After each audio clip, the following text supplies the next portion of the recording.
Assalamualaikum warahmatullahi wabarakatuh. Selamat sore dan salam sejahtera untuk kita semuanya. Perkenalkan, saya Dito yang bertugas sebagai admin pada sesi CSA Community pada kali ini. Sebelumnya mungkin saya akan intermezzo tentang CSA Institute terlebih dahulu ya Bapak Ibu ya. CSA Institute merupakan lembaga pelatihan sertifikasi profesi berbasis kompetensi yang telah terdaftar di Lembaga Sertifikasi Profesi Pasar Modal, serta diakui oleh Badan Nasional Sertifikasi Profesi. CSA Institute telah banyak menyelenggarakan pelatihan bersifat reguler atau umum maupun pelatihan in-house dengan pengajar profesional yang telah memiliki berbagai sertifikat kompetensi. Hingga saat ini, CSA Institute telah menghasilkan lebih dari 1.500 lulusan analis efek yang berkarir di bidang pasar modal. Beberapa pelatihan yang terdapat di CSA Institute yaitu pelatihan analis efek, diantaranya yaitu RSA dan CSA, pelatihan analis teknikal yaitu RTA dan CTA, pelatihan investment banker yaitu RIB dan CIB, serta pelatihan dual certification RSA, RTA, CSA, CIB. Serta Bapak Ibu juga bisa mengikuti waiting list untuk produk wakil perantara pedagang efek atau WPPE. Mungkin sebelum acara sesi CSA Community ini kita mulai, ada beberapa hal yang harus Bapak Ibu perhatikan. Yang pertama, untuk menjaga ketertiban dengan posisi unmute. Yang kedua, menyalakan kamera dan pakai virtual background. Yang ketiga, mengikuti acara hingga akhir dan mengisi link feedback untuk mendapatkan e-sertifikat, materi, dan SKP untuk anggota AI. Baik, Pak Arya, Pak Edi, untuk acara CSA Community pada hari ini mungkin sudah bisa saya serahkan kepada Pak Arya ya, Pak Arya ya. Oke, makasih Dito. Saya persilakan.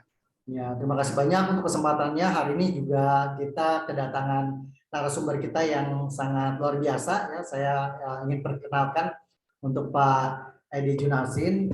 Beliau adalah seorang MBA dari Australian National University dan kemudian juga seorang PhD ya dari Southern Illinois University Carbondale. Beliau memiliki banyak sekali sertifikasi profesi dan sertifikasi lainnya ya berkaitan dengan dunia keuangan, industri keuangan maupun yang lain-lain.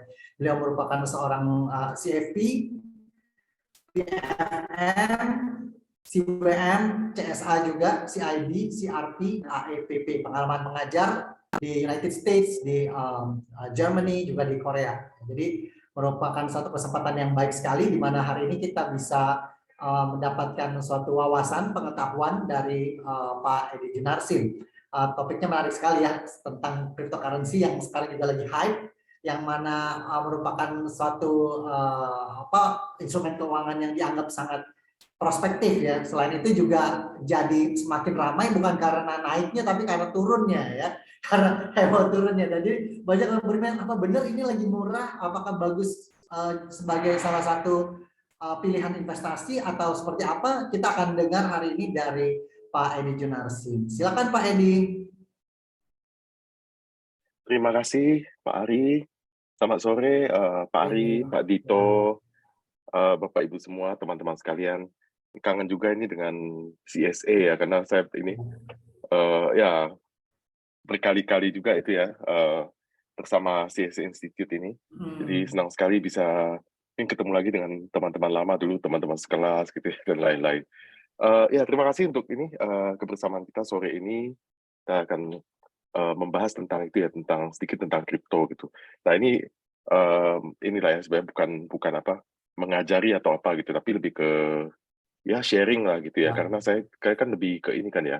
Jadi sama ini saya di pendidikan, kemudian consulting yang lebih arahnya ke scientific. Jadi mungkin sharing juga dengan Bapak Ibu, teman-teman semua gitu ya tentang hal yang sebenarnya sudah cukup panas lah selama mungkin 5 tahun terakhir gitu ya, atau bahkan lebih.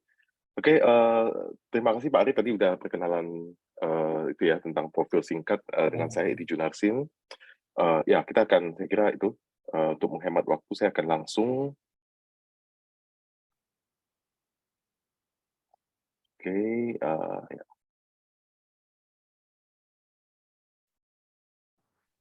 Nah ini saya mengambil tema cryptocurrency ini, sharing hari ini Terus saya bertanya juga gitu ya, sebenarnya pertanyaan kita semua, apakah ini mystified reality gitu kan?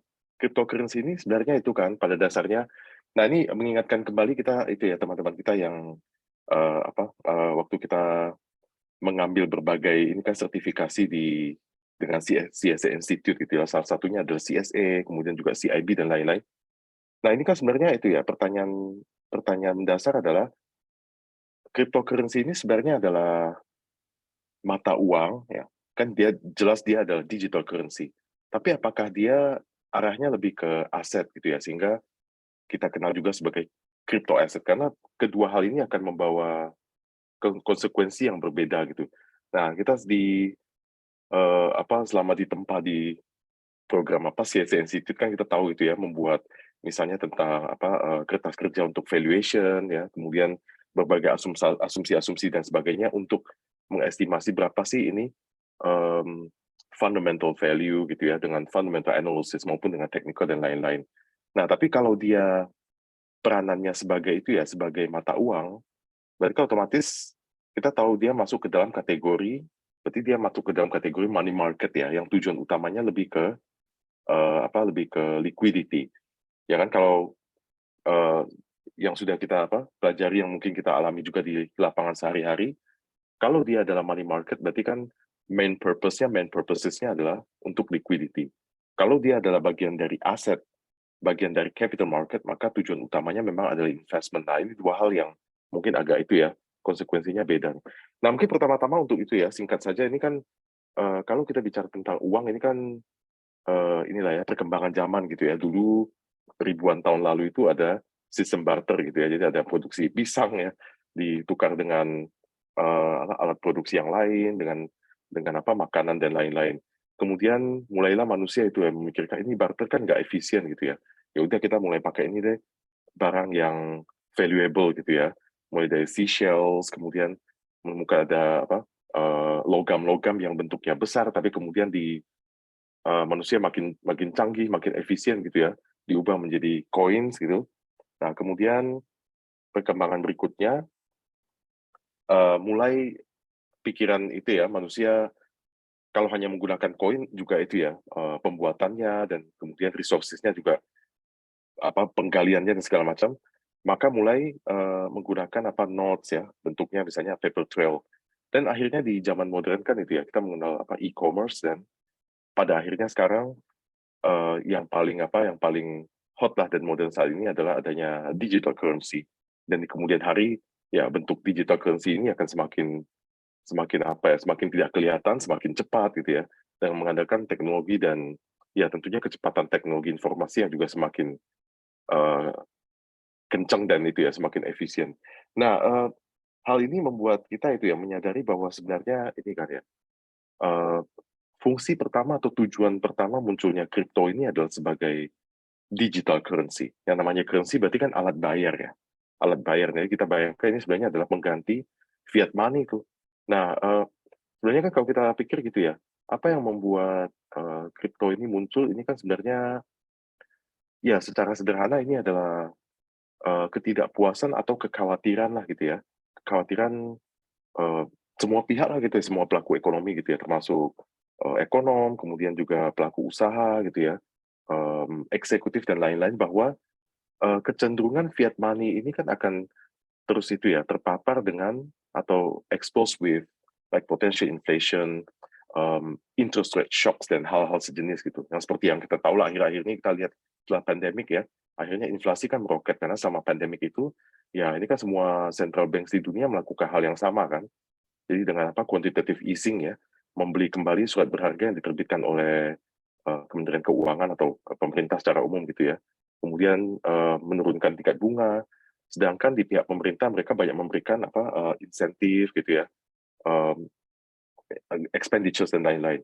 Akhirnya tentunya setelah pandemik, nah jumlah uh, ya inflasi akan meningkat lah karena kebijakannya harus dibalik ya, mulai tapering kemudian pemerintah mulai mengurangi insentif juga gitu.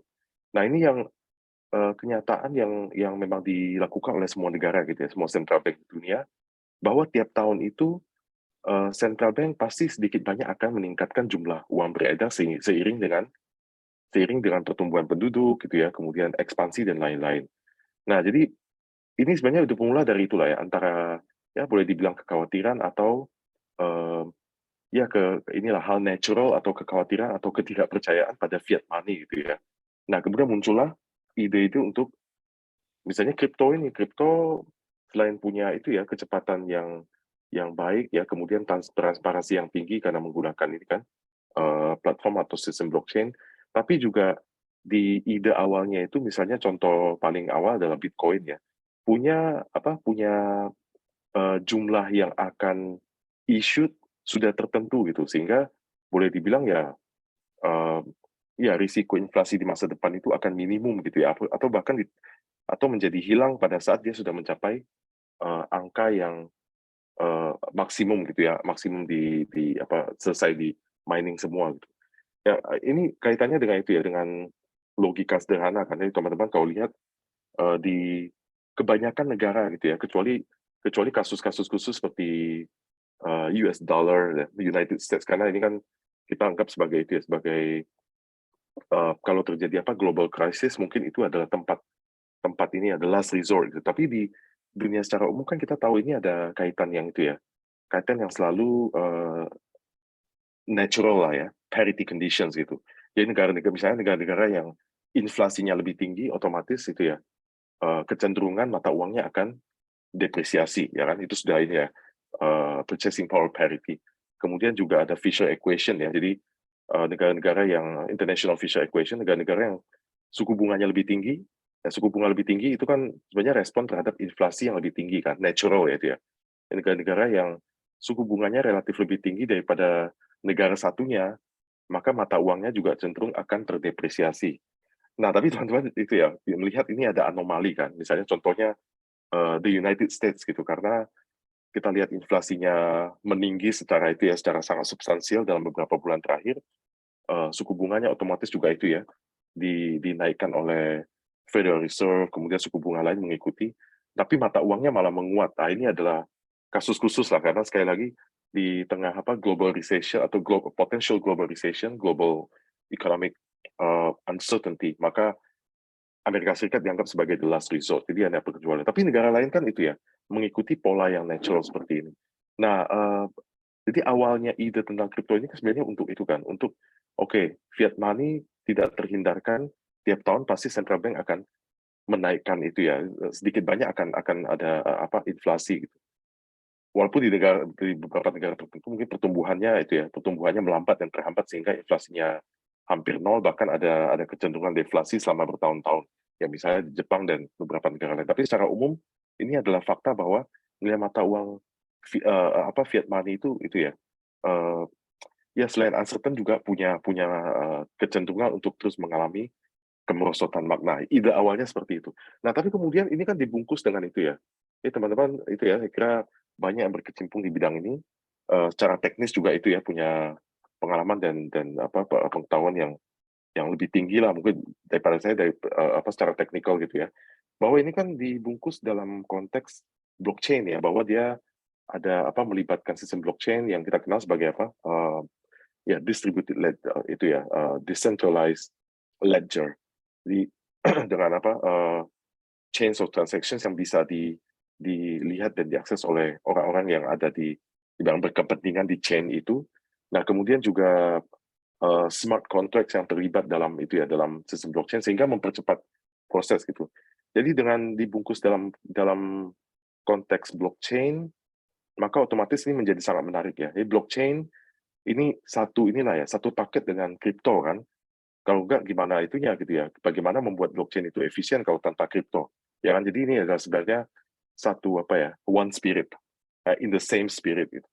Nah, tentunya blockchain kan itu ya, selain hal-hal yang terkait dengan kripto dan NFTs ya juga ya digunakan dalam berbagai pendidikan lah, banking ya, insurance, healthcare, all other services.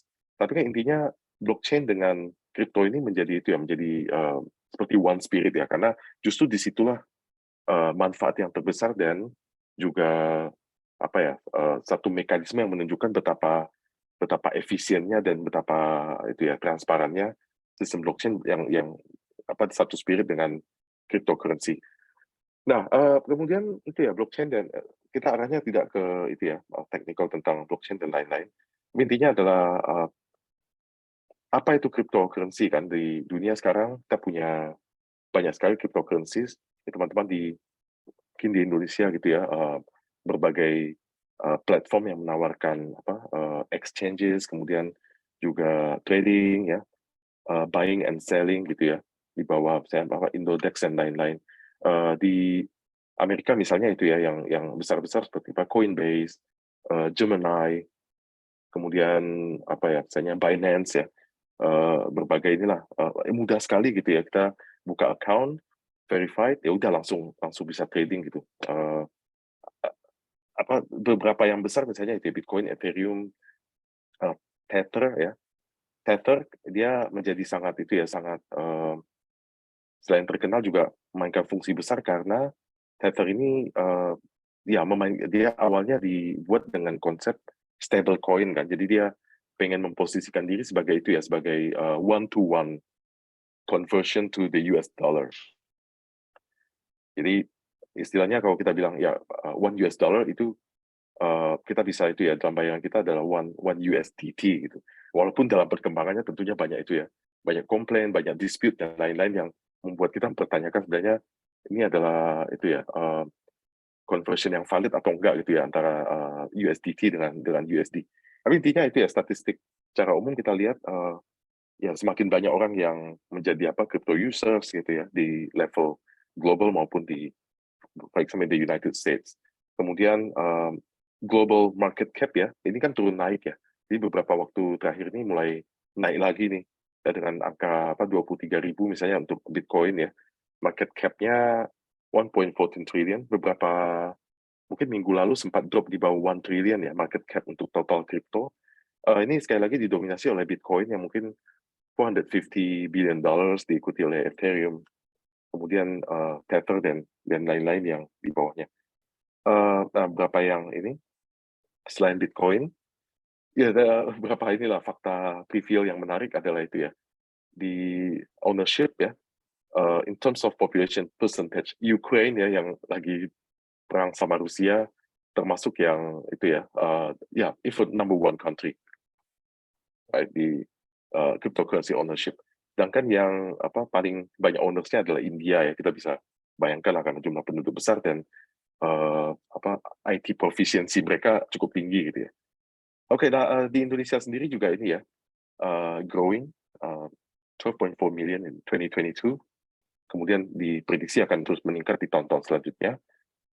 Crypto transactions juga semakin besar ya. Nah ini yang kemudian menyebabkan berbagai central bank di dunia termasuk Bank Indonesia memikirkan ini kita tahu bahwa kripto ya, entah Bitcoin, Ethereum dan lain-lain selain memiliki fungsi yang sangat vital dan tidak bisa dihindari, tapi juga ada berbagai risiko yang tentunya kita tahu gitu ya, fluktuasi nilainya, kemudian ya regulasi dan supervision yang tidak di research dan dianalisis seperti mata uang lainnya dan sebagainya. Tapi kan ini ibarat itu ya, tidak mungkin di blok dan dilarang terus-menerus kan. Saat ini misalnya kita bilang, oke, ini bukan alat pembayaran resmi. Kalau mau investasi sebagai aset ya terserah gitu ya, risiko tanggung sendiri. Tapi bukan itu ya, bukan official means of payment. Tapi sampai kapan ini bisa itu kan? Itu kan ibarat itu kan. Seperti dulu orang melarang transportasi, nah itu ya elektron itu ya e-transportation gitu. Nah, nggak bisa itu kan ya, selama nggak bisa dilarang terus-menerus. Jadi ibarat ini, ada bapak ibu yang sudah jadi orang tua ya, anak suka main lumpur gitu. Kalau bapak ibu larang dia main lumpur, pas nggak lihat nanti dia balik lagi main lumpur. Gitu. Apa yang lebih baik dilakukan adalah menyediakan sesuatu yang lebih baik daripada main lumpur kan. Nah, itu yang membuat berbagai central bank di dunia mulai memikirkan, oh kita bikin ini deh, bikin CBDC misalnya, central bank digital currency untuk ya inilah seperti fungsinya mirip dengan itu tapi di bawah analisis dan supervision yang lebih lebih baik lah. Nah kita ambil satu ini kan ya satu mungkin showcase ya karena itu yang termasuk paling awal dan juga paling besar saat ini ya market cap-nya Bitcoin ya 2009 total 21 juta kan. Jadi ini kita bilang kalau dia udah mencapai, sekarang 19 jutaan nih, 19 million something.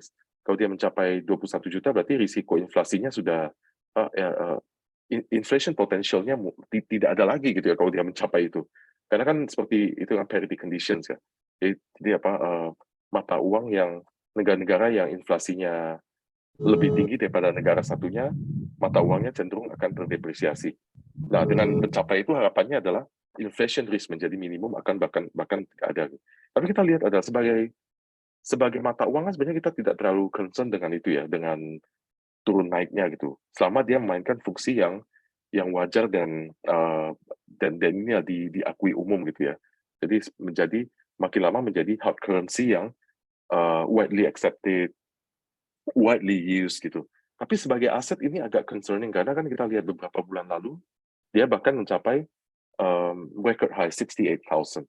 Sekarang tiba-tiba drop menjadi 22,000, 23,800 something. Ya hari ini mungkin 23 itu ya, 23,800 something. Waktu awal berapa tahun lalu masih 700. Saya masih ingat itu ya, tahun-tahun 2014 atau 2015 gitu. Jadi ada mahasiswa gitu ya dari Belanda ya, dari Erasmus gitu. Jadi dia bilang dia itu kan ya, dia habis kelas gitu dia tanya gitu ya, barusan beli sebuah digital currency namanya Bitcoin gitu. Waktu itu nggak familiar kan. Nah, saya juga nggak familiar gitu. Dia tanya, dia bilang dia beli 16 euros. 16 euros. Apakah ini itu enggak gitu ya? Kira-kira bonafit atau enggak gitu ya? Investment yang baik atau enggak gitu. Dan saya nggak bisa jawab ya karena not familiar gitu. 16 euros loh. 16 euros. Andaikan itu ya kita borong waktu itu, sekarang kita udah jadi berapa billion yang kita punya kan ya? Ya nggak? Nah, yang lebih lucu lagi adalah misalnya itu ya, kita lihat di ya slide saya selanjutnya inilah ya, beberapa slide selanjutnya saya langsung ini forward sedikit. Nah, pada tahun 2010 kan, ini kan nggak lama-lama amat kan, ini kan baru 12 years ago. Jadi pertama kali itu ya digunakan untuk transaksi misalnya untuk membeli pizza gitu ya, dan 10,000 bitcoins gitu ya, untuk beli 2 pizza tuh. Ya untuk beli pizza ya, 10,000 bitcoins. Karena pada waktu itu kan kita lihat ya, nilainya berapa sih pada awal ininya? Ya kira-kira ini kan di poin terbawah ini. Bentar, saya ambil. Bapak Ibu bisa lihat ya, 2,300 bitcoins per dollar loh ya.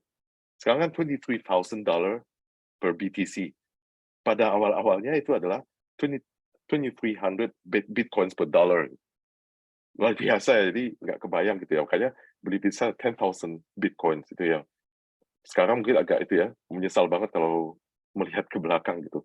Tapi kira-kira kita lihat ini trennya semakin diakui penggunaannya gitu ya, semakin banyak digunakan karena sekali lagi sistemnya efisien, kemudian semakin banyak menjadi di accepted itu ya widely gitu ya, worldwide, in big countries, smaller countries, number of itu kan blockchain wallets juga terus-menerus meningkat, kemudian number of ATM juga meningkat gitu. Dan tentunya ini membuat ya ini kan seperti itu ya the test of time gitu. Jadi makin lama orang makin ini kan makin banyak menggunakan, makin percaya gitu ya, makin recognized dan accepted everywhere. Kemudian ditambah dengan berbagai pengakuan oleh perusahaan-perusahaan besar juga gitu ya. Seperti baru-baru ini ada ya berapa tahun terakhir mungkin itu ya orang seperti Elon Musk yang sebentar melakukan ini, sebentar melakukan itu dan menciptakan kehebohan di mana-mana. Nah, kasus itu awal-awalnya segala macam mungkin itu ya masih misterius kan ya. Ini ada orang namanya menerbitkan white paper atas nama Nakamoto Satoshi, tapi nggak ada yang tahu ini sebenarnya itu ya siapa dan lain-lain. Oke, historical prices kita lihat ini tentunya itu ya sebagai aset dia teman-teman kita di CSA itu kan ya di tugas-tugas akhir kan untuk membuat ini kan estimasi itu ya ini berapa fundamental asset dari sesuatu gitu. Nah kalau kita membayangkan ini memperlakukan kripto ini sebagai currencies, maka kita sebenarnya nggak terlalu itu ya nggak terlalu concern tentang nilai dia sebagai aset, tapi lebih ke fungsi dia sebagai alat pembayaran. Tapi kalau kita memperlakukan dia sebagai aset itu ya, misalnya ibarat kita memperdagangkan euro, kemudian pound US dollar sebagai aset, maka kita ya tiap hari kita peduli, tiap detik kita peduli seperti ini kan ya, seperti aset lain pada umumnya ya, financial assets pada umumnya. Nah, maka kita tertarik juga sebenarnya berapa sih fundamental value dari kripto itu. Nah, berbagai penelitian terus dilakukan nih. Beberapa bulan lalu gitu ya, ada yang banyak peneliti yang mencoba mengestimasi berapa sih fundamental value dari contohnya misalnya Bitcoin. Nah, beberapa waktu lalu ada research yang menemukan ini mengestimasi gitu ya, fundamental value-nya kira-kira tuh 17.000 tuh, 17,000 US dollar per Bitcoin. Metode yang digunakan tentunya sama, gold standard kita ada discounted cash flow method gitu ya. Jadi ada ini kan ya, ada free cash flow yang dihasilkan dari aset gitu ya, kemudian di present value kan berdasarkan discount factor tertentu. Kira-kira berapa bulan lalu mungkin itu ya, ada research yang menyimpulkan bahwa ini sekitar 17,000. Berarti dengan angka hari ini ya 23.000 ini sebagai aset gitu ya, kita mengatakan mungkin kesimpulan kasarnya adalah ini masih sedikit overvalue gitu. Tapi ini sudah jauh lebih rendah daripada beberapa bulan lalu yang sempat mencapai $68,000 per BTC. Nah, kemudian ini ya, Bapak Ibu, teman-teman semua gitu, untuk ini efisiensi waktu juga. Ini sebenarnya kalau kita mempertanyakan seberapa berisiko dia, maka susah untuk kita ini kan ya, untuk membayangkan tanpa ada itu ya, ada representatif atau proxy gitu. Nah, beda dengan ini kan ya, kalau kita bicara aset lain, kalau kita bicara ini sebagai aset, seberapa berisiko sih saham dengan kode ini ya, obligasi dengan saham derivative securities dan lain-lain. Tapi kalau kita melakukan misalnya kripto atau secara spesifik misalnya Bitcoin sebagai aset, risiko default-nya berapa? Kan susah diukur kan ya. Nah, sebenarnya kita bisa ini ya, saya pikir-pikir kita bisa menggunakan salah satu model yang sangat sederhana lah gitu ya, dengan term structure. Nah, misalnya saya ambil contoh gitu ya, beberapa hari ini kira-kira term structure-nya itu ya, treasury ini, saya kira kan term structure-nya hari ini beberapa waktu terakhirnya itu ya, tidak upward, tidak ascending seperti biasanya gitu ya, tapi upward downward itu ya, downward trending ya. Ada inilah ya, risiko resesi di mana-mana kan ya. Jadi yang 1 tahun misalnya 289, yang 2 tahun itu 288. Ini adalah yield ya, yield atas treasury 12 bulan dan 24. Nah, saya lihat itu ada satu contoh kan, ada perusahaan MicroStrategy ini beberapa mungkin tahun lalu ya, mereka menerbitkan bond ya, karena ya itulah ya, junk lah ya, karena statusnya itu ya di bawah investment grade itu. Nah, crypto bond yang mereka terbitkan $500 million ya, sekitar itu ya. Kita kategorikan junk. Nah, diterbitkan dengan kupon 6125 tuh. 6125. Kira-kira karena anjloknya itu kan, teman-teman kita bisa bayangkan ya, penurunan harga berarti itu kan ya, sejalan dengan peningkatan yield ya, atau market rate. Nah, kira-kira 8% lah sekarang gitu ya, yield-nya gitu. Jadi kuponnya 6125, harganya anjlok, yield-nya atau market rate-nya kan naik ya. Nah, kalau kita menggunakan model ini, kita tahu bahwa ini term structure model, ini 1 ditambah treasury yield ya, katakanlah ini kita tulis singkat simple aja, ini katakanlah 12 bulan kan, 289 kan. Nah, ini kan secara utility ini harus sama dengan itu kan, sama dengan 1 ditambah yang kripto misalnya 8 lah ya kasarannya gitu ya. Nah, tapi kan ini 2 hal berbeda nih, karena yang treasury ini kasarnya kita bisa sebut ini risk free gitu ya. Jadi karena diterbitkan oleh Treasury ya, Kementerian Keuangan di United States. Tapi yang crypto bond ini tentunya ada risiko kan, maka kita kasih nama P ini adalah probability of payment. Nah, kalau kita balik nih matematika sederhana ya. Jadi probability of payment ini sama dengan otomatis 1 + 289 dibagi dengan 1 + 8 kan. 1 + 289 ini saya sambil hitung di kalkulator ya. Di 0289 dibagi 1 + 08. Kira-kira dapatnya adalah 95,27 ya. 95%-an lah, 95,27 tuh. 95% ya, probability of repayment sekitar itu. Berarti secara kasar kita mengatakan bahwa ini ada default risk selama 1 tahun itu sama 12 bulan kira-kira ya 4, lah mendekati 5 lah ya gitu ya. 5% ini salah satu proxy yang bisa kita itu ya lakukan untuk mengestimasi sebagai aset gitu. Probability of default sama 12 tahun 12 bulan itu sekitar 4 point something atau 5% gitu. Nah kemudian ini karena itu ya waktu semakin ini apakah dia ini investment opportunity yang cukup ini ya, cukup robust nggak gitu? Atau dia sudah mengalami bubble ya itu? Dan sekali lagi itu ya beberapa bulan lalu ada research yang sebenarnya mengatakan ini fundamental value sekitar 17.000. Jadi kalau 23.000 mungkin sudah sedikit sudah banyak lebih mendekati equilibriumnya gitu ya daripada beberapa bulan lalu 68.000. Nah ada beberapa isu yang itu ya mungkin saya angkat sedikit saja ini. Salah satu isu yang ini adalah tentang kaitan antara Bitcoin dengan USDT kan, karena sebenarnya kalau kita mengatakan ini 60.000, 68.000 gitu ya per US dollar. Nah, yang secara apa ya, secara lebih nyata atau secara lebih realistis itu adalah sebenarnya perbandingannya adalah USDT kan, karena Tether USD ini adalah stable coin ya, karena waktu diterbitkan konsepnya ini adalah conversion-nya itu ada 1 to 1.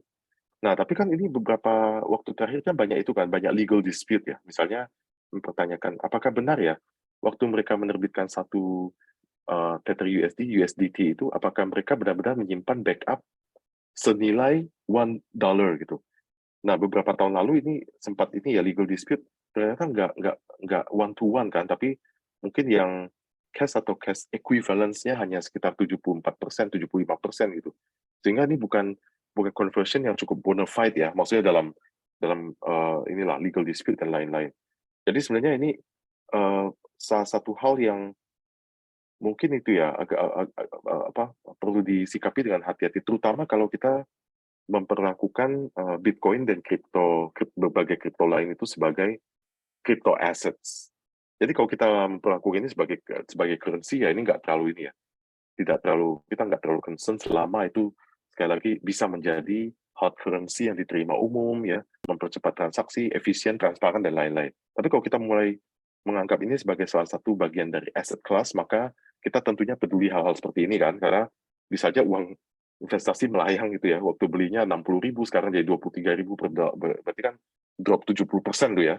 Ini sangat menyakitkan dan tentunya bikin marah lah gitu ya. Kemudian ada berbagai isu lain yang dalam kaitannya sebagai aset ya, sekali lagi Bapak Ibu sebagai aset, beda dengan aset lain yang regulatornya banyak gitu ya. Di Indonesia kita punya OJK, juga Bank Indonesia secara langsung maupun tidak langsung, terutama yang terkait dengan alat pembayaran, monetary power-nya, ini diawasi dengan sangat banyak lah oleh berbagai supervisory agencies. Tapi kalau kita memperlakukan kripto sebagai crypto asset, sebagai aset, maka ini sebenarnya itu ya, regulatory supervision-nya minimum ya. Dan ini juga sebenarnya itu ya, big question gitu. Bapak Ibu coba bayangkan ya, kalau kita punya logikanya ya, ini logika aja nih. Kalau kita punya barang yang kita percaya market cap totalnya tuh 1.14 trillion. Tapi masa sih gitu ya, misalnya ada suatu pergerakan ya, ada seseorang walaupun itu orang terkenal dan orang terkaya dunia juga ya secara total kekayaan, dia punya misalnya itu ya pergerakan yang melibatkan 1.5 billion dollars. Itu bisa menyebabkan pergerakan harganya sangat ekstrim. Bapak bisa bayangkan ya, misalnya ada satu saham nih, ini contoh ini ya, ibarat saham gitu, yang market cap-nya misalnya itu ya berapa ratus triliun lah gitu ya. Jadi kalau ada orang yang jual beli gitu ya dengan angka misalnya miliaran atau puluhan miliar, apa iya dia bisa itu ya membuat harganya anjlok, harganya naik dengan itu? Berarti kan ini kan big question mark ya. Apakah market cap yang terbentuk itu sesuatu yang robust ya, atau sesuatu yang sebenarnya pseudo lah gitu ya, pseudo market cap gitu ya, ya kan? Karena kalau kita percaya ini market cap-nya 1.14 trillion harusnya kalau ada orang yang melakukan transaksi 1.5 billion dollars itu nggak akan itu ya, karena fraction-nya kan kecil banget kan. Itu hanya berapa seperseribu atau itu ya sekitar itu. Kemudian sebenarnya ini kan sesuatu yang secara di aset itu ya, bagian dari asset class ya, no new innovation. Ya, nggak ada sesuatu yang spektakuler ya. Ini aset ya, cuma bentuknya adalah digital. Sekali lagi kalau kita ngomongin ini sebagai aset ya, bukan sebagai currency. No new innovation kan. Kemudian juga, nah doubtful timing ya. Ini Bapak Ibu kan perlu kan kalau kita investor ya atau sebagai apalah wealth manager atau sebagai security analyst atau apapun ini atau sebagai investornya sendiri, kita mempertanyakan ya. Kalau pada saat recession ya, orang cenderung akan ini kan akan concern terhadap liquidity purposes, menjaga inilah ya kita liquid assets tetap terjaga karena mungkin di aset-aset yang non liquid itu akan itu ya sedikit lebih tidak ini kan ya tidak fluid ya. Jadi kita agak hati-hati. Nah tapi Bapak Ibu lihat ya di tengah recession ini harga aset ini justru melambung dan kemudian turun dengan itu ya dengan ya it plunged at one time, it skyrocketed at another time. Jadi ini ada pertanyaan ini fabricated atau ini ya ini sesuatu yang natural atau cenderung fabricated sebagai aset ya bukan sebagai currency.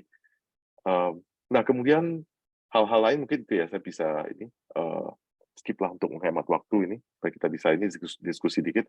Nah beberapa crash ya ini ada bubble yang kemudian burst ya 2018 gitu ya. Ini saya termasuk yang inilah mengalami yang ini gitu ya. Karena saya beli waktu itu ada apa? Saya ingat waktu itu angkanya berapa ya? Dirupiahkan mungkin sekitar 50-an tuh saya beli itu. 50-an gitu. Terus angkanya kan naik ya. Naik jadi 100-an, 200 ya awal-awal 200 jutaan per ini kan per keping itu. Sebagai inilah ya investor pada umumnya ada sedikit apa sifat greedy gitu. Ya saya bayangkan waktu itu mungkin akan naik lagi ke berapa 500-an juta per itu ya pada tahun-tahun 2017 itu kan. Ternyata rebound ya terus drop.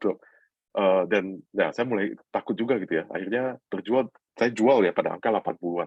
Ya walaupun masih itu ya dapat return yang lumayan baik gitu. Tapi andainya hari ini saya masih pegang itu ya sampai 68.000 tentunya lebih menggembirakan lah gitu ya.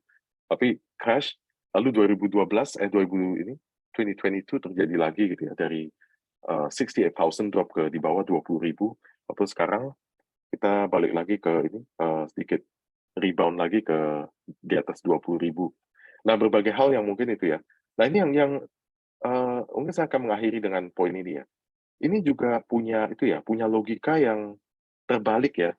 Jadi kalau dia sebagai Bapak Ibu lihat kan kalau dia sebagai currency ya yang suatu hari harapannya bisa menggantikan fiat money gitu ya karena lebih independen gitu ya tidak terlalu terkait dengan politik gitu ya.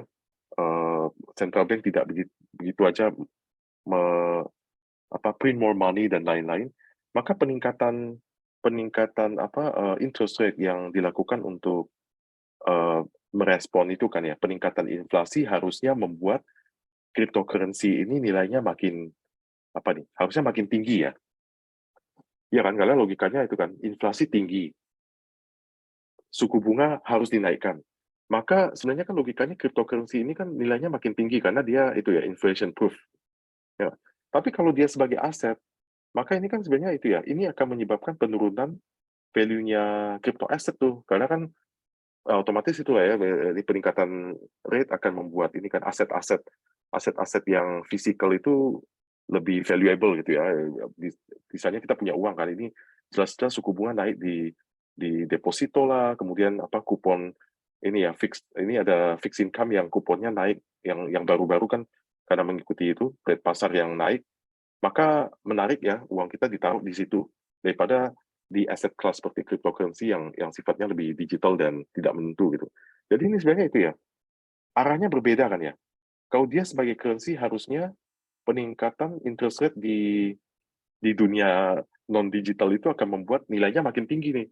Tapi kalau dia sebagai crypto asset maka ini otomatis semakin tidak menarik. Nah justru yang lebih kalau kita lihat ya yang lebih dominan efeknya adalah dia sebagai crypto asset tuh karena kenapa nilainya drop kan dari market value-nya drop misalnya untuk Bitcoin dari 68,000 jadi 20-an atau di bawah 20-an. Nah, jadi kesimpulannya adalah itu ya. Hingga saat ini ternyata itu ya kripto ini lebih banyak dipersepsikan atau secara nyata diperlakukan sebagai aset tuh daripada sebagai currency. Nah, ini yang tentunya the dynamics might change anytime gitu ya, in the near future. Suatu yang kita nggak tahu lah apa yang akan terjadi di hari-hari mendatang gitu. Saya kira mungkin beberapa ini isu yang ini ya bisa saya sharingkan ini. Tentunya teman-teman lain saya yakin itu ya banyak yang punya di praktek di lapangan yang sudah berinvestasi atau memiliki portfolio banyak, salah satunya di kripto, mengalami dan juga punya pengalaman masing-masing gitu. Jadi untuk saat ini saya kembalikan ke Pak Ari. Terima kasih. Ya, makasih Pak Edi untuk ulasannya.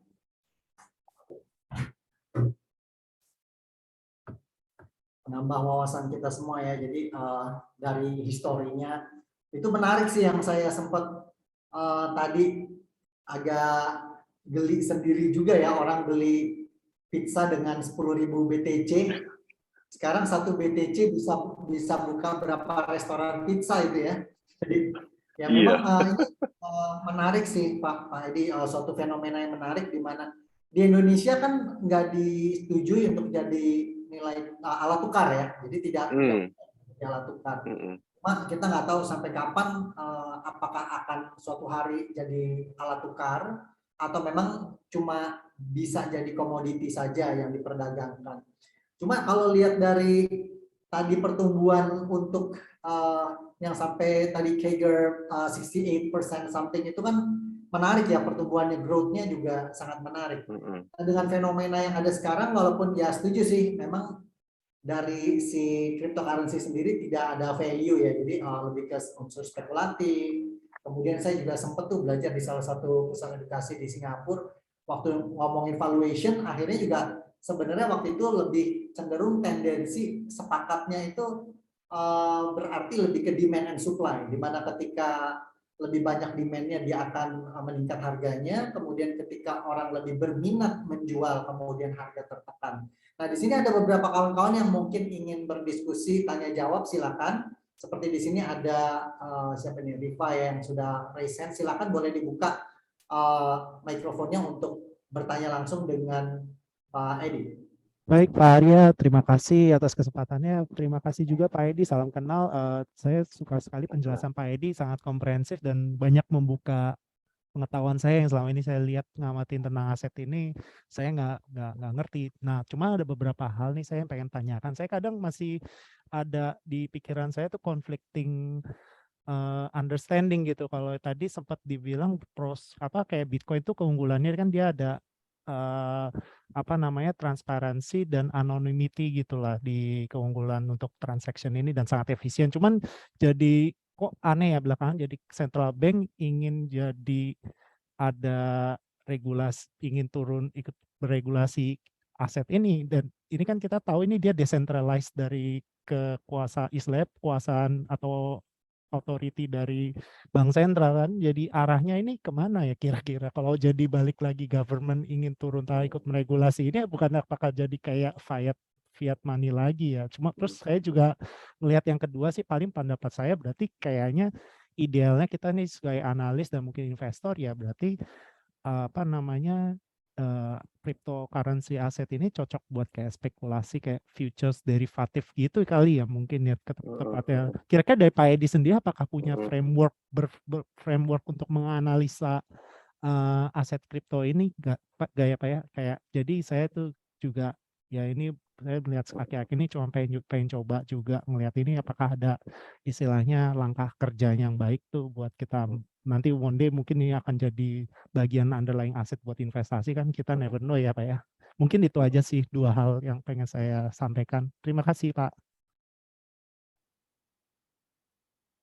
Pak Ari, ini saya langsung respon dulu kali ya, biar nggak lupa ya, biar langsung dulu. Oke, silakan Pak Edi.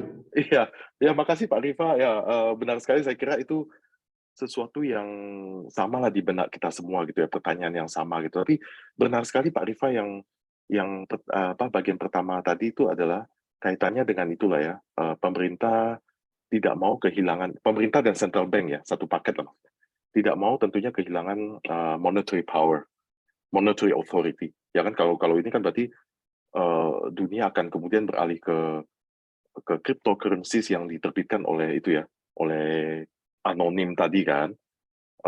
Jadi monetary authority berbagai negara yang fiat money itu akan hilang. Tapi mereka menyadari bahwa ini kan digital yang tidak mungkin kita itu ya, digital power yang tidak mungkin mereka bendung gitu. Ya kan ibarat dulu lah, misalnya dulu ada e-transportation masuk yang non non kan non digital kan itu ya. Mau bendung kayak apa juga nggak bisa melawan teknologi kan, melawan digital power. Yang bisa dilakukan adalah ikut bermain di situ gitu, basicnya kayak gitu. Jadi ya alasannya adalah untuk ini kan, untuk meningkatkan transparansi lah, regulasi dan sebagainya. Tapi kalau kita pikir sebenarnya itu ya, dari aspek dia sebagai currency sebenarnya itu ya, dia tuh tidak terbendung gitu ya. Mungkin nanti ada berbagai central bank yang menerbitkan digital currency yang fungsinya mirip, tapi kembali ke konsep awal dia ya. Dia itu pengen inflation proof. Karena jumlah yang beredar itu akan itu ya, ada roof-nya kan, ada limitnya gitu. Sehingga tidak ada lagi potensi untuk kemudian menggelembung karena itu ya, karena penerbitan baru dan lain-lain. Jadi ide pertama dia seperti itu. Kemudian benar sekali dia transparan, dia satu paket dengan itu kan ya, dengan blockchain ya. Karena selama ada blockchain, selama ada smart contracts, disitulah peranan cryptocurrency itu menjadi sangat sangat dominan. Tapi ini tidak itu ya. Kita tidak mengatakan bahwa ini kebal terhadap penipuan. Nah, sebagai fungsi dia sebagai aset ini agak complicated ya, karena ini bagaimanapun juga ini kan value-nya fluktuatif, kemudian risiko penipuan juga masih besar sekali. Tapi kan misalnya gini, kalau kalau Bapak Ibu teman-teman itu ya bicara tentang aset kelas yang lain, penipuannya kan seperti ini kan ya, penipuannya itu misalnya penggelapan gitu, lenyap aja.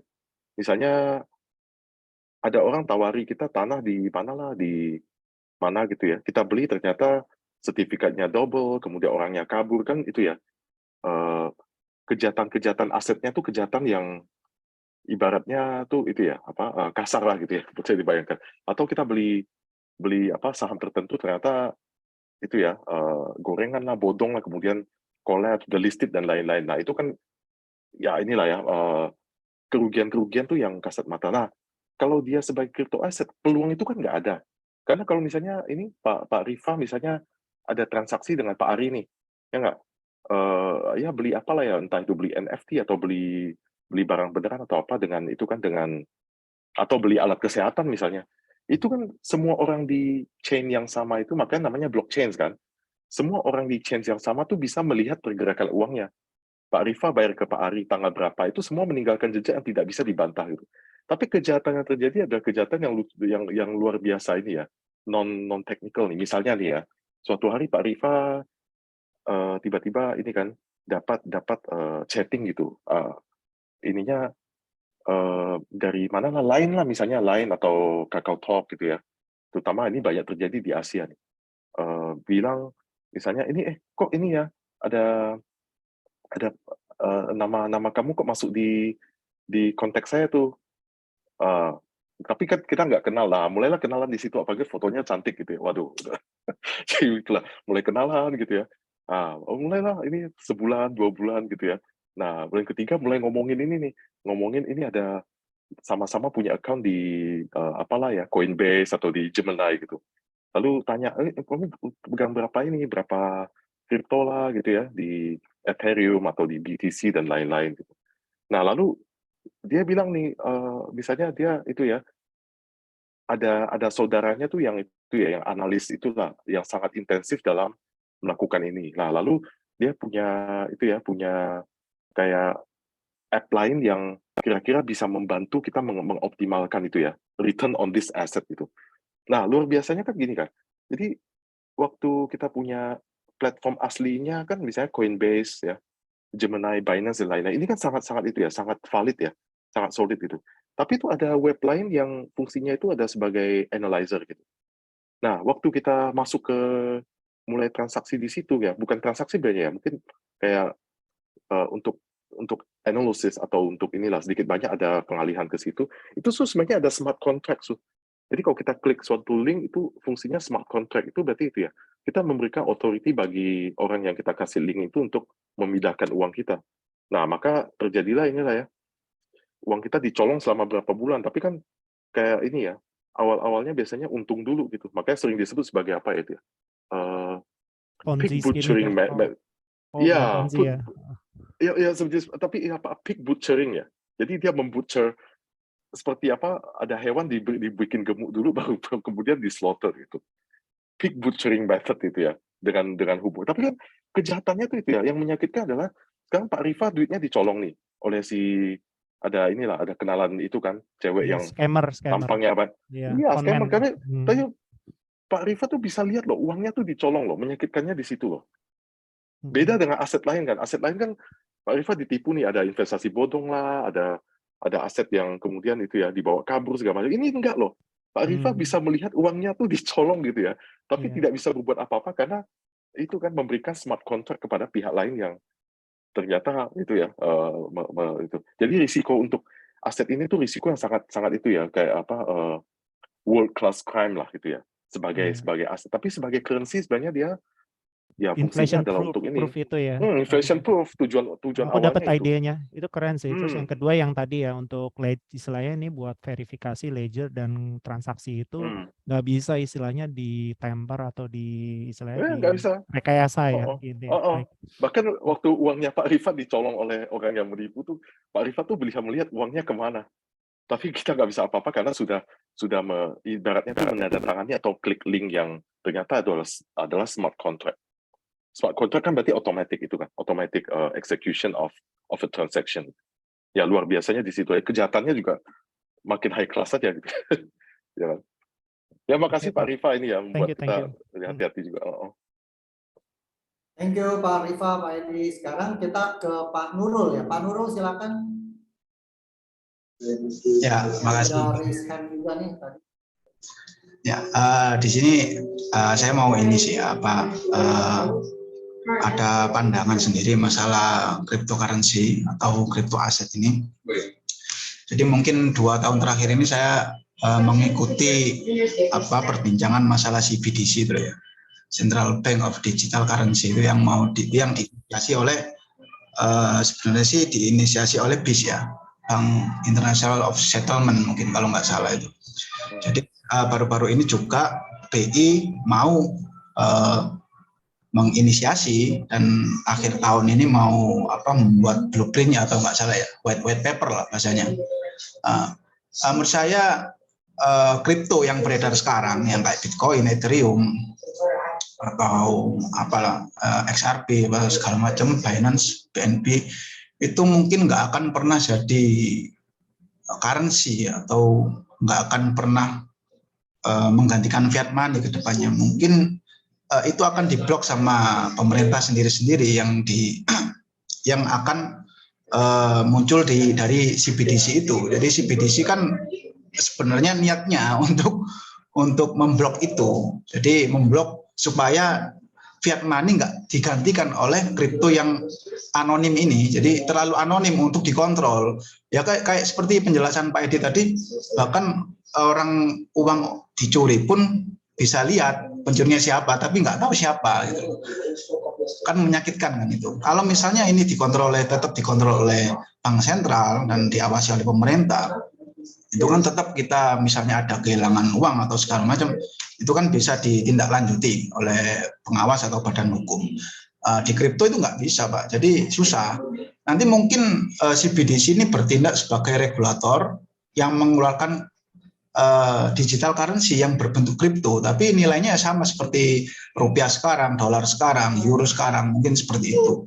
Tapi yang saya ingin tanyakan Pak Edi atau Pak Arya, mungkinkah pemerintah khususnya BI melalui BI itu ya, Bank Indonesia itu menggantikan rupiah yang kertas ini, yang koin ini sekarang menggantikan nanti ke depannya digital currency murni. Jadi kan itu angan-angannya kan memang uang kertas, uang koin yang sekarang beredar itu dimusnahkan semua Pak. Jadi benar-benar real digital.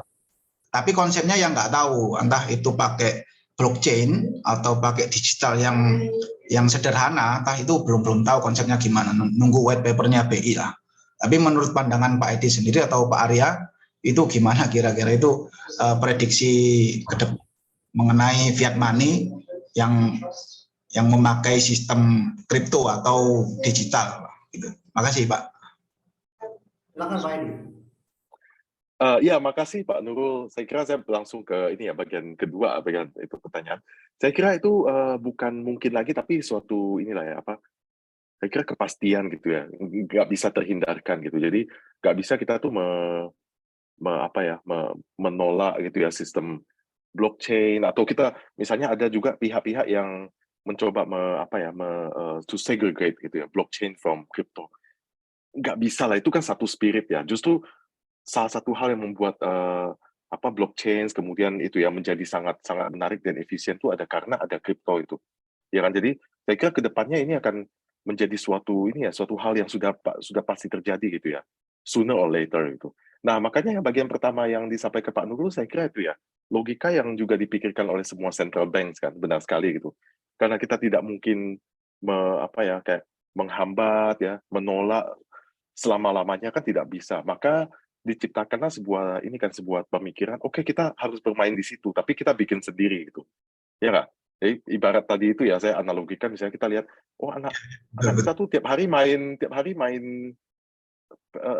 PlayStation nih, ya kan? Dan itu kan merusak matanya, kemudian segala macam gitu ya, nggak belajar atau apa. Nah, kalau kita larang dia kan, ya nanti dia balik lagi main itu segala macam. Jadi yang bisa dilakukan adalah kita menciptakan suatu barang lain yang kira-kira itu ya lebih mungkin menurut pemikiran central bank itu lebih sehat gitu ya, masih bisa kita kontrol dan lain-lain. Misalnya muncullah berbagai CBDCs di dunia gitu ya, oleh berbagai central bank.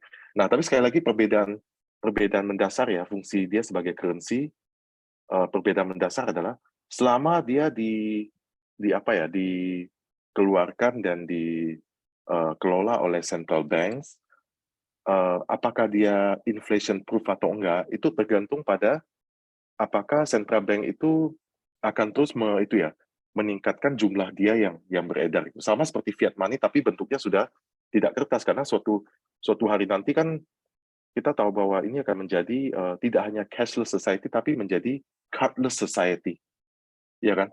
Kalau sekarang isunya gimana cara menciptakan cashless society, maka kita pakai kartu lah. Tapi kemudian hari ini kita akan menjadi cardless society, karena semua orang akan hanya bawa HP kemana-mana. Seperti mungkin di beberapa negara ya, ada negara yang ekstrim penggunaan teknologi tinggi banget ya, seperti di Korea misalnya. Salah satu yang tinggi banget tuh. Bahkan bukan cardless lagi, tapi arahnya menjadi tidak cashless lagi, tapi menjadi cardless society. Di mana-mana hanya bawa HP. Kita beli mie gitu kan, udah pakai tap aja kan, entah itu pakai NFC atau pakai ya sejenis apalah ya, e-payment segala macam gitu. Di arahnya kan akan ke situ ya. Pasti arahnya akan ke situ. Nah, tapi yang membuat perbedaan adalah beberapa cryptocurrency yang sudah beredar saat ini ya tidak di bawah otoritas siapapun ya, independen gitu. Mungkin salah satu hal yang membedakan adalah mereka misalnya nilai jualnya adalah punya nilai jumlah maksimum yang akan bisa di mining misalnya, dan segala macam. Itu yang akan membuat perbedaan dengan kripto yang lain. Tapi mengenai apakah ini akan menjadi sebuah hal di masa depan, itu saya kira udah tidak perlu dipertanyakan. It will certainly happen gitu ya. Makanya para central banks di dunia nggak mau ketinggalan kan, mereka berarti harus ini juga, kalau nggak mereka akan tergeser fungsinya gitu. Semua pelaku usaha akan pindah gitu ya, tidak terlalu mengandalkan fiat money lagi. Nah, maka central banks di dunia mereka ciptakan juga digital currency untuk tetap bisa memegang ada monetary power yang tetap mereka pegang gitu. Makasih Pak Nurul atas komentar dan ini. Makasih Pak Edi. Thank you Pak Edi. Sekarang ada perbedaan konsep ya antara fiat money yang didigitalkan dengan cryptocurrency. Saat ini masih berbeda ya. Apakah nanti juga fiat money-nya itu pakai blockchain atau pakai teknologi yang mungkin baru yang lain, kita nggak tahu ya. Cuma digital ini memang sudah semakin banyak. Cashless society itu juga didorong oleh BI sebenarnya untuk bisa timbul e-money. Ya, e-money itu juga sekarang banyak yang sudah beralih ke sana. Few years back, sekitar mungkin 4-5 tahun yang lalu, saya di China aja ke pasar, itu yang jual kacang chestnut di bawah, bukan di kios, di lantai gitu, ibu-ibu udah nggak mau dibayar cash, dia maunya pakai WeChat. Jadi mereka punya pakai digital, pakai WeChat, mereka juga takut uang palsu. Ya. Nah, saya minta tolong Pak Edi, di sini ada beberapa yang bertanya melalui kolom chat. Saya akan bacakan, kita jawab ringkas saja karena waktunya udah habis. Habis itu nanti baru saya ke Pak Sony dan Pak Miftah sebagai penutup. Ya. Di sini ada komen dari Pak Heri Setiawan, izin tanya ke Pak Edi, dari beberapa literatur ada yang menyebutkan bahwa kripto aset bisa divaluasi dengan 3 metode, yaitu satu medium of exchange concept as currency, kemudian yang kedua network value to transaction, yang ketiga market cap to melt cafes valuation. Nah, bagaimana pendapat Pak Edi singkat aja? Ya, saya kira ini ya, ya metode-metode ini bisa inilah. Tapi kalau medium of exchange concept ini, saya kira tidak terlalu tepat digunakan untuk ini ya, menilai dia sebagai aset lah ya, sebagai aset ya. Karena ya bagaimanapun juga kan, ya inilah saya kira logika standar kita kan kalau kita punya itu ya, what is the value of an asset? Itu kan sebenarnya itu ya. Apa sih manfaat dari aset itu kan? Kita sama di CFA kan kita diajari terus-menerus, oh, ini adalah present value of future cash flows kan. Present value of future cash flow discounted at a certain discount factor. Jadi medium of exchange ini ya mungkin itu ya, sebagai currency ini kan sebenarnya kita nggak perlu mengukur berapa ininya kan, berapa value-nya secara apa, fungsi dia sebagai aset, tapi lebih ke nilai tukar aja. Jadi yang nomor satu ini mungkin arahnya lebih ke fungsi dia sebagai currency. Misalnya kita bilang hari ini berapa tuh 14.000 rupiah per dollar, ya kan? Atau 1 euro per dollar dan segala macam itu kan seperti itu ya, sebagai apa, alat tukar aja dia, tidak seperti aset itu. Kemudian ya penggunaan apa, market cap, kemudian network value. Saya kira ini lebih ke fungsi dia sebagai aset. Saya kira semua ini sih ya, tergantung kita memperlakukan dia sebagai apa. Yang nomor satu mungkin lebih ke itu ya, fungsi dia sebagai alat tukar ya, sebagai currency. Yang nomor 2 dan 3 bisa digunakan untuk ini. Dan berbagai metode lain yang inilah ya, makin sophisticated bisa. Ada yang persepsikan apa, cara memvaluasinya jadi beda ya. Iya, iya. Saya lanjut ke Pak Alex ya. Pak Alex di sini bertanya pada Pak Edi, apakah langkah yang dilakukan oleh regulator melalui Peraturan Menteri Perdagangan Nomor 99 Tahun 2018 disebutkan bahwa aset kripto, yaitu kripto aset, ditetapkan sebagai komoditi yang dapat dijadikan subjek kontrak berjangka yang diperdagangkan di bursa berjangka. Apakah sudah tepat? Aduh, itu ya pertanyaan yang sulit dijawab. Ini Pak Alex nih teman-teman sekelas saya waktu itu ya di CSA dulu. Ya, itu ya, kita mungkin sulit menjawab apakah ini tepat atau enggak gitu ya. Karena kan seperti apa ya, seperti mata uang pada umumnya gitu ya. Bahkan di fiat money kita bayangkan kalau kita bertanya gitu, karena misalnya mata uang tertentu sangat populer seperti US dollar atau pound atau apa, lalu ini kita kategorikan sebagai komoditi, diatur sebagai apa ya, derivative contract kayak gitu, apakah dia itu tepat atau enggak ya?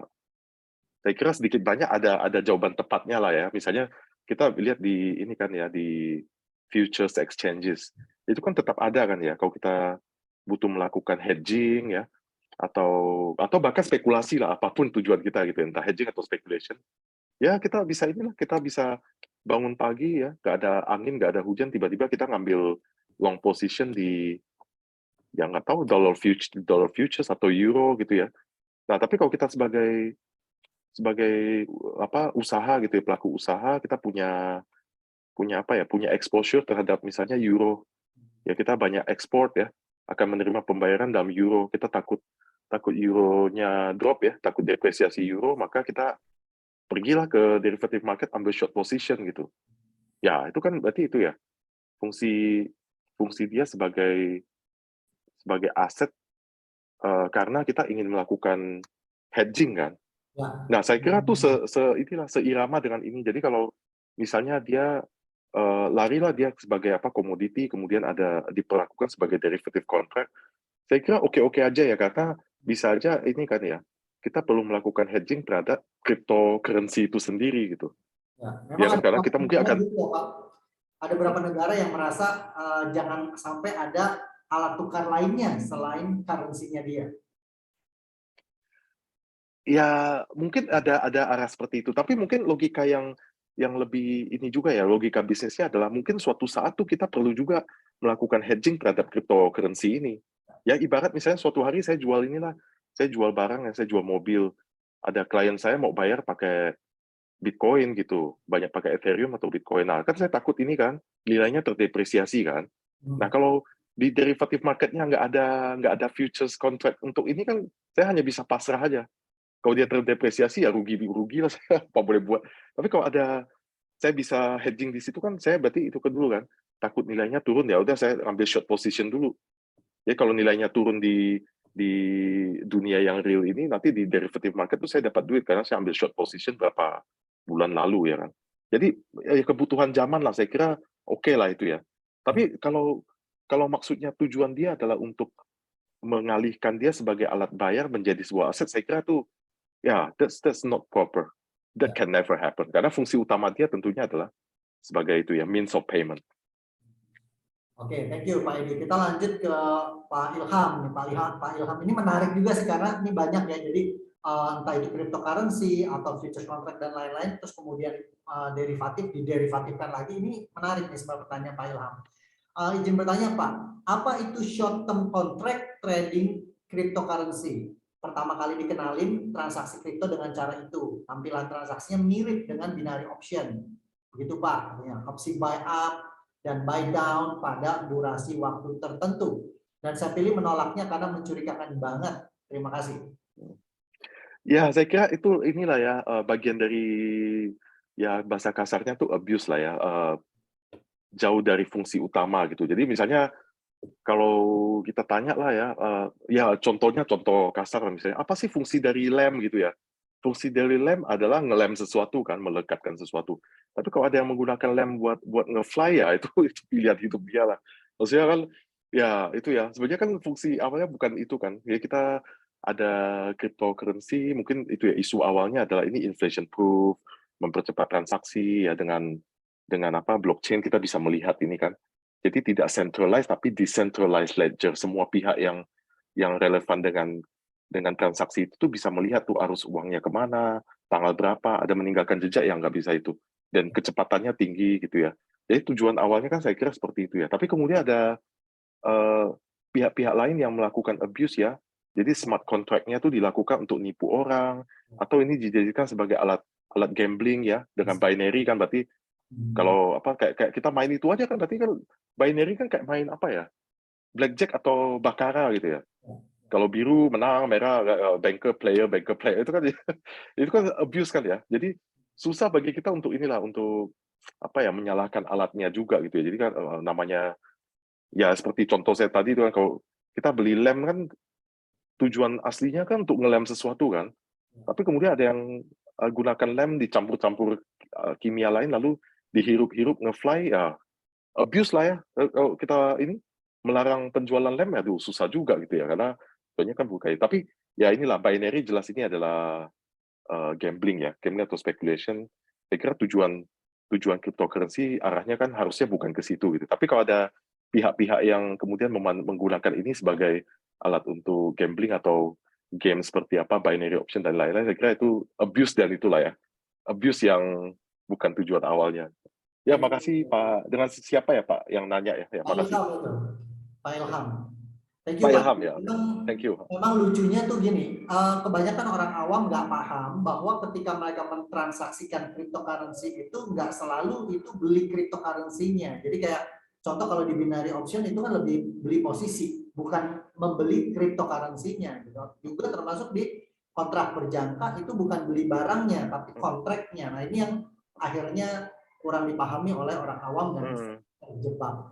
Jadi kita lanjut ke pertanyaannya. Tapi maksudnya kan secara itu ya, secara alami itu sebenarnya binary itu ya banyak dilakukan juga di inilah di konteks lain misalnya ya itu tadi tuh di derivative contract yang resmi pun Kalau kita nggak punya underlying cost kan kita ngambil itu sebenarnya itu kan juga binary option kan. Kalau saya besok pagi bangun nggak ada sebab nggak ada apa, saya ngambil misalnya inilah komoditi lah, misalnya corn ya, jagung lah.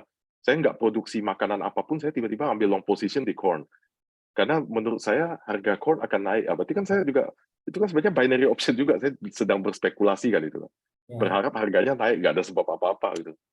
Terima kasih Pak Ari. Thank you Pak Edi. Sebagai penutup terakhir ada 2 pertanyaan cepat saja dari Pak Sony dan Pak Miftah. Saya persilakan Pak Sony dulu. Oke, makasih Pak Arya atas waktunya Pak Edi. Aku sih cuma sekedar sharing aja sih apa ya. Saya termasuk cryptocurrency enthusiast ya. Kalau sejauh ini saya dengar dari yang dipaparin Pak Edi itu saya setuju gitu loh, karena secara cryptocurrency kan secara kayak Bitcoin kita lihat dari awal tuh kan karena bisnis kepercayaan ya, kayak emas, kayak mata uang semua juga itu beralih dari barter, mungkin dulu barang lari ke uang fiat, ke kartu kredit, akhirnya mungkin nanti bisa ke cryptocurrency atau sejenisnya gitu loh, mata uang digital. Nah, kalau secara regulasi kadang kita susah juga ya untuk bingung bahwa kayak tadi mungkin Pak Nurul ya tentang bilang bahwa kalau kayak saham atau apa mungkin ada diregulasi sama pemerintah gitu loh. Apakah semua yang regulasi itu aman? Karena banyak kejadian juga uang yang ibaratnya yang investor kayak kejadian mungkin kemarin reksadana yang masalah, terus banyak bank yang likuidasi. Apakah secara nasabah itu dilindungi apa nasabah dikasih uangnya balik lagi, atau itu hanya sekedar ya udah kasusnya dipermasalahin, yang jadi masalah itu tetap dipidana, terus udah gitu clear kah atau ada solusi lain untuk para nasabah gitu loh. Dan itu masih membingungkan ya. Jadi maksudnya kalau secara regulasi apakah membela nasabah juga belum tentu gitu loh. Jadi kalau kita lihat bahwa secara cryptocurrency ya mungkin apa ya, bukan cryptocurrency-nya yang kita cari tahu tapi lebih ke blockchain-nya, karena hampir semua perusahaan yang mau efisiensi itu mulai menggunakan blockchain itu sendiri gitu loh. Jadi kalau kita lihat ya ke depannya mungkin mau nggak mau ya pemerintah secara pemerintah pusat atau central bank juga tetap memang mereka akan keluarin bahwa mereka tetap harus ibaratnya menjadi tempat yang utama yang bisa mengontrol suatu negara. Jika satu negara nggak bisa dikontrol itu juga mungkin akan jadi complicated ya. Jadi menurut saya sih pemerintah cuma bisa mengkontrol apa yang dia bisa kontrol. Di luar dari itu ya dia mau nggak mau ya harus tetap bekerja sama supaya kolaborasi yang bagus ya untuk membangun negara itu sih. Mungkin itu sih pendapatnya. Oke, makasih Pak Sony. Kita lanjut ke Miftah dulu ya. Thank you. Silakan. Thank you. Terima kasih Pak Arya. Perkenalkan Pak Edi, saya Miftah Farid dari pelaku fintech yang kita bakal launching juga produk turunan dari blockchain yaitu cryptocurrencies dan NFT. Nah, langsung aja Pak. Kalau saya pribadi melihat sikap pemerintah pada aset kripto ini cenderung netral, malah kurang harmoni nih Pak Edi, dengan menunda launchingnya bursa kripto kita berkali-kali. Saya melihat tuh pihak OJK dengan regulator, posisinya sebagai regulator instrumen keuangan, terus bank sentral kita juga BI itu bisa sebagai atau sistem blockchain terbaru Pak ya, DeFi ya, atau Decentralized Finance yang turunan dari blockchain itu sebagai sistem e-wallet atau payment gateway, dan dicampur lagi dengan yang ketiga nih Pak, posisi regulatornya itu Kemendak, mungkin sebagai regulator dari produk derivatif seperti future, swap, dan lain-lain. Nah, menurut Bapak itu pandangannya ini kenapa pemerintah ini cenderung lama atau cenderung sikapnya itu tidak menentu terhadap aset kelas ini Pak? Karena saya melihat antusias aset ini cukup besar Pak. Kita bisa melihat dengan user rekening kripto itu bisa 300% lebih besar dari rekening saham. Kira-kira industri pada cryptocurrency ini apakah visible atau tidak Pak? Dan momentumnya ini kira-kira untuk dia balis kembali itu apa ya Pak? Karena sampai sekarang kita belum berani launching produk di apps kita Pak, melihat momentumnya regulatornya masih ya begini Pak, masih acak adut lah. Terima kasih Pak Edi. Iya, makasih Pak Miftah. Ini pertanyaan yang juga itu ya. Sebenarnya dalam hati kita semua kita tuh tahu inilah, sedikit banyak kita tahu jawabannya atau bisa menduga. Tapi ya sulit diungkapkan dengan kata-kata gitu ya. Karena kan ini ya terkait regulator kan itu ya. Jelas alasan yang paling apa ya, paling kasat mata, paling resmi adalah kehati-hatian gitu. Karena kan ya sedikit banyak ini menyangkut segala macam apa ya, policies yang terkait ya. Bank Indonesia tadi disebut juga Pak Miftah kan, Bank Indonesia punya kepentingan terhadap ini kan, punya monetary authority, segala sesuatu yang terkait sistem pembayaran dia punya ini. Kemudian OJK ya inilah ya, supervisory dan regulatory power untuk apa financial institution gitu ya, financial world ya secara umum lah di Indonesia gitu. Kemudian ada Kementerian Perdagangan yang punya itu ya, punya andil juga untuk kontrak-kontrak itu yang diperdagangkan seperti derivative contract. Nah, saya kira inilah bahwa hati-hati. Jadi ini kayak apa ya? Pilihan antara lari sekencang-kencangnya atau lari dengan kehati-hatian gitu. Nah, saya kira ini yang mungkin agak yang dipilih adalah penuh kehati-hatian. Dan juga ini ya, mungkin ini tidak terlalu di concern oleh para pelaku usaha, tapi Bapak Ibu perlu tahu bahwa kalau kita bikin policies itu kan butuh research gitu. Nah, ini yang kita di Indonesia ini harus diakui masih tidak sekuat yang di ini. Bapak Ibu bisa bayangkan ya, kalau kita di Amerika kan researchers itu kan itu ya, kualitasnya tidak hanya tinggi tapi juga jumlahnya banyak gitu. Jadi researchers banyak, kualitasnya world class gitu ya. Jurnal-jurnal yang ada itu kita udah nggak bisa memisahkan ini orang murni orang akademik, ini orang lapangan atau apa, itu semua udah tercampur. Kalau kita sebut misalnya Journal of Financial Economics, Journal of Finance, whatever journals, itu isinya kan itu ya perpaduan antara itu ya, antara ya ini empirical data, kemudian itu ya future agenda dan lain-lain. Jadi itu banyak yang bisa membantu kita membuat policy gitu. Nah, tapi kalau negara yang research-nya tuh masih belum optimal, berarti nah kan ngeri juga kan kita ini ya membuat policy, berarti kita membuat apa sayembara dulu nih. Sayembara ada nggak research tentang ini? Udah kita ini deh bikin sayembara, nanti ada research yang masuk, kita lihat, kita baca, suruh dia presentasi, nah kayak gitu. Jadi masih ini loh, tidak seoptimal. Jadi jalannya tuh lebih lambat karena berbagai hal lah ya. Jadi yang pertama adalah kehati-hatian, jelas ya, itu mungkin hal yang baik juga lah. Kehati-hatian tidak itu ya. Tapi yang ada faktor-faktor lain yang kita nggak bisa ini ya, hanya bisa itu a given fact gitu ya, bahwa penelitian kita minim ya, researchers-nya baik kualitas maupun kuantitas mungkin masih terbatas gitu. Hal-hal yang tidak bisa mempercepat itu ya, misalnya apa bursa gitu ya, dan kaitannya misalnya di sini adalah kripto, ada isu lain tuh misalnya tentang apa carbon trading yang juga banyak itu ya ada kaitannya dengan blockchain dan juga dengan kripto. Nah, hal-hal lain yang terpaksa lebih lambat ya. Ya Pak Miftah ya, apa boleh buat, jadi harus itu ya bersabar dikit karena ya itu tadi kan ada hal yang baik apa kehati-hatian maupun fakta bahwa ya data, research dan lain-lain itu kita belum seoptimal yang kita mau. Mungkin kasarannya seperti itulah. Ya, makasih Pak Miftah. Terima kasih Pak, thank you Pak Edi. Baik, terima kasih Pak Miftah sebagai closing, juga Pak Edi terima kasih banyak untuk kesempatan yang sudah diberikan. Senang sekali bisa menghadirkan Pak Edi sebagai narasumber hari ini. Maybe lain kali ada topik yang lain ya kita bisa obrolin bareng.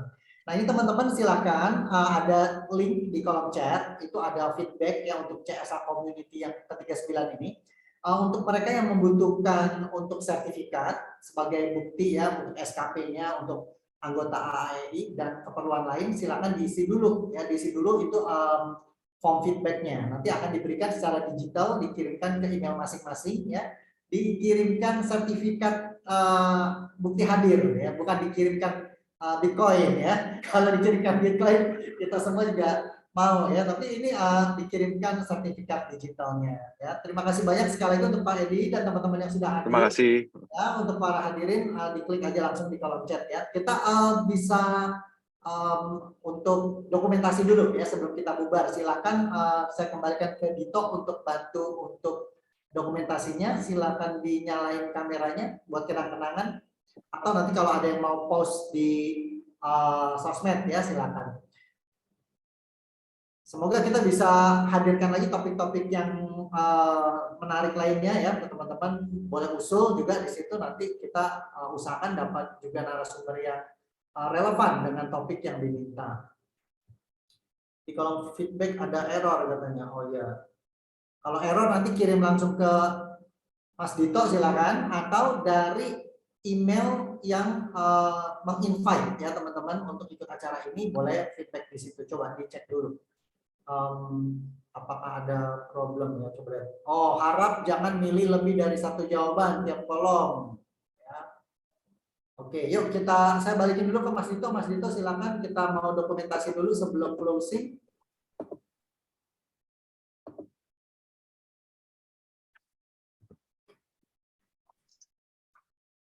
Baik, Bapak Ibu, mungkin sebelum hari sesi ini mungkin kita sesi dokumentasi terlebih dahulu Bapak Ibu ya.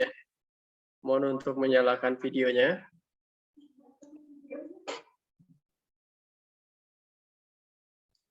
Mungkin kita gaya kompeten terlebih dahulu ya Bapak Ibu ya. Bisa diikuti. 1, 2, 3. Sebentar. Oke, untuk gaya keduanya, gaya cuannya Bapak Ibu boleh?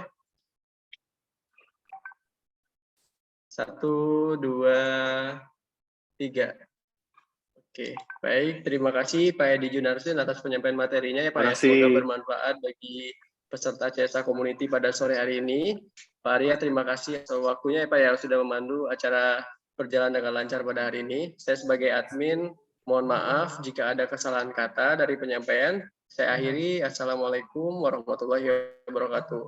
Untuk feedbacknya mungkin nanti saya kirimkan ke nomor HP masing-masing ya Bapak Ibu ya. Ya, oke. Makasih Mas Dito.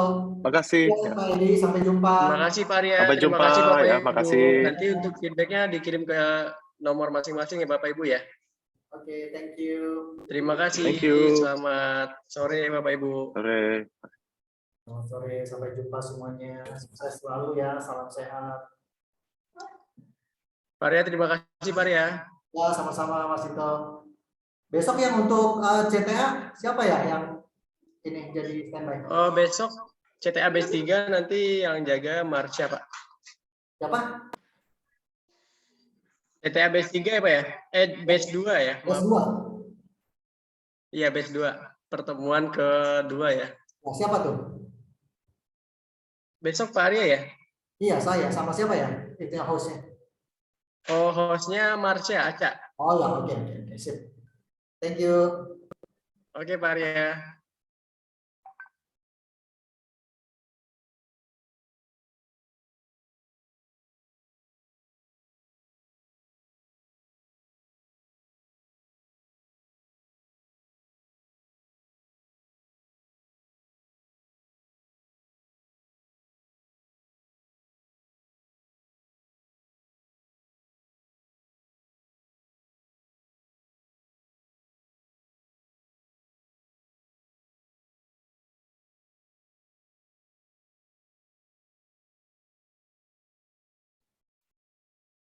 Saya izin live ya, teman-teman. Sampai jumpa.